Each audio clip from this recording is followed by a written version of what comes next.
চাই, আজকের রাতটা সুযোগ চাই, আজকের রাতটাতে এখন আপনি টাইম চাই। কেন চাই? কারণটা কি মুসলমান? কারণ একটাই ছিল, ইমাম হুসাইনের মনে তামান্না স্বপ্ন ছিল যে এটাই তো আমার জন্য শেষ রাত্রি হবে, আমি হুসাইন আজকে মনের মতো ইবাদত করে নেব। কি করব? আমি হুসাইন আজকে মনের মতন ইবাদত করব, মনের মতন আল্লাহকে রাজি করে নেব। দিল খুলে প্রাণ খুলে ও মুসলমানেরাও, আপনি আমি মুসলমান, হুসাইনি মুসলমান। কেমন মুসলমান গো?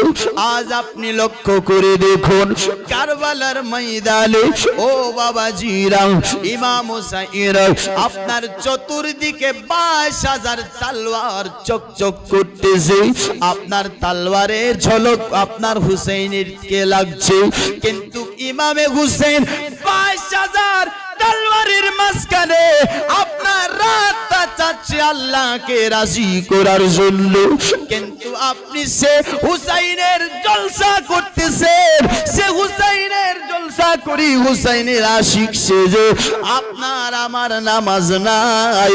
আমি বলবো এ হুসাইনের আশিক নয়।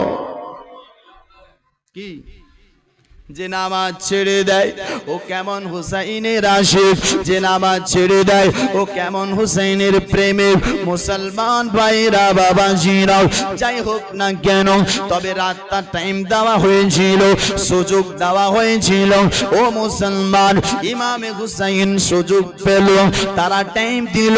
ও বাবাজিরাও, ইমাম হুসাইন কি বললো জানো? ইমাম হুসেন সকলকে ডেকে বলেছিল, যারা সঙ্গে এসেছিল বেরাদার তাদেরকে বলেছিল, ও আমার 10 বন্ধু সাথীরা সঙ্গীরা, একটা কথা শোনো। কি কথা বলো আকা? বলছে কথা হলো এটাও যে দেখছো কারবালার ময়দানে 22,000 জিদি লস্করেরা এসেছে, এরা আমি হুসেনের রক্ত যদি পান করতে পারে এরা শান্তি পাবে।